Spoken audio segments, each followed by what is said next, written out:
तो चलिए कमोडिटी 10 बजे की शुरुआत कर लेते हैं और टॉप 10 खबरों पर सबसे पहले रुख करेंगे, जहां पर एग्री मार्केट की अगर चाल देखें तो जीरे में जबरदस्त तेजी दिख रही है, क्योंकि किसान नया माल ला नहीं रहे हैं और आवक अब कम हो गई है। 28,200 पिछले हफ्ते का क्लोजिंग भाव था। इस हफ्ते की जो शुरुआत हुई है 28,700 के आसपास हुई है, खुलते ही 2.5% की तेजी। हल्दी की बात करें तो 18,000 के आसपास ही है। मॉनसून, अच्छी मॉनसून की खबर से यहां पर दबाव बना है कि हो सकता है कि इस बार खेती ज्यादा हो। धनिया की बात करें तो 7,450 के ऊपर दायरे में यहां पर कारोबार हो रहा है, लेकिन ग्वार सीड और ग्वार गम पिछले हफ्ते थोड़ी रिकवरी की कोशिश हुई थी, लेकिन आज शुरुआत कमजोरी के साथ हुई है।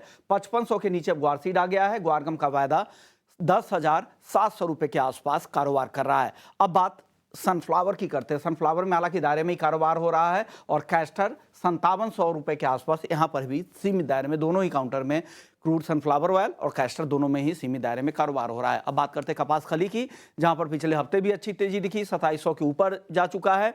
आज शुरुआती कारोबार में भी ठीक ठाक तेजी दिख रही है, 2700 के ऊपर बना हुआ है। कपास की बात करें तो कपास 1575 रुपए के ऊपर यहां पर लगातार तेजी का रुख यहां भी बना हुआ है। मेंथा ऑयल की बात करें तो 925 रुपए के आसपास यहां पर भी सीमित दायरे में ही कारोबार हो रहा है। तो कुल मिलाकर एग्री मार्केट की अगर चाल आप देखें तो आज शुरुआती कारोबार में सिर्फ जीरे में सबसे ज्यादा एक्शन दिख रहा है। हमारे साथ रवि देवरा है कुबरजी कमोडिटी से।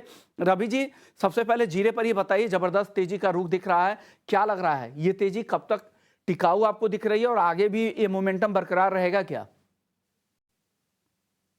जब से तेजी काफी शानदार है। पर्टिकुलर जीरा की बात करें तो लगातार 20,000 से जो उछाल आया है, 29,000 तक ये उछाल एक्शन हुआ है। मुझे लग रहा है कि थोड़ा बहुत यहाँ पे कोशिश होना है, थोड़ा हाई पे प्रॉफिट बुकिंग के लिए सोचे, क्योंकि अराइवल्स का रवि जी, अब हल्दी और धनिया इन दोनों में बताइए, इन दोनों मसालों में क्या करना चाहिए, छोटा जवाब दीजिएगा। हल्दी में मेरे हिसाब से बाइंग का रुख रखना चाहिए। हल्दी आप बाय करें 18,100 के करीब, 18,000 के स्टॉप लॉस के साथ। अपर साइड मुझे लग रहा है कि 18,500 तक के लेवल की उम्मीद करनी चाहिए। ग्वारसी ग्वारगम, ये दोनों काउंटर आज कैसा दिख रहा है और इस हफ्ते के लिए भी? मेरे हिसाब से इंट्राडे में थोड़ा कॉशियसनेस रहेगा। हफ्ते के लिए थोड़ा रिकवरी का रुख रखना चाहिए। बाय एंड डिप्स का स्ट्रेटेजी रखे गुआर गम में 10,720 के करीब गुआर गम बाय करे। स्टॉप लॉस लगाए 10,600 का और टारगेट 11,200 पे रहेगी। ओके, अब नॉन एग्री में गोल्ड और सिल्वर बताइए। पिछले हफ्ते और कल भी जब इवनिंग के सत्र में हमने देखा, जबरदस्त तेजी थी, नया रिकॉर्ड बना।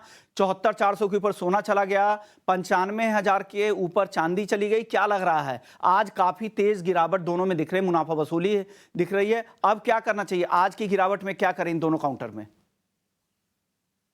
थोड़ा कोशिश रहे। वोलेटिलिटी सिल्वर में हायर है। पर्टिकुलर मार्जिन एक्शन वहां पे बढ़ सकते हैं। पर्टिकुलर हिसाब से थोड़ा प्रॉफिट बुकिंग है। हालांकि गोल्ड में मुझे लग रहा है कि गिरावट की उम्मीद कम रखनी चाहिए। अगर 73,500 के करीब मिले गोल्ड में बाय करे। स्टॉप लॉस 73,000 का लगा है, 74,300 तक के लेवल वहां पे देखने को मिल सकते हैं। चाइना की और से काफी स्ट्रॉन्ग डिमांड है, शायद आगे भी बनी रहेगी।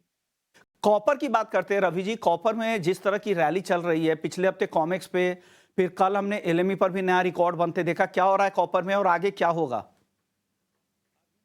जब से रशियन सप्लाई बंद हुए, इन पर्टिकुलर सीएमई एलएमई दोनों ने जब से रशियन मेटल पे बैन लगा है, उसके बाद एक शॉर्ट स्क्वीज एंड सप्लाई की कमी की एक आशंका मार्केट में छाई हुई है। उसके साथ चाइना के स्टिमुलस के हिसाब से भी प्राइसेस में अपवर्ड ट्रेंड बना है। बाइंग डिप्स का स्ट्रेटेजी रखे। आज जो प्रॉफिट बुकिंग आया है, बाइंग की अपॉर्चुनिटी है। आई थिंक कॉपर में 920 से 921 के करीब बाय करें, 912 के स्टॉप लॉस के साथ, और एक अपसाइड 942 तक बन सकती है।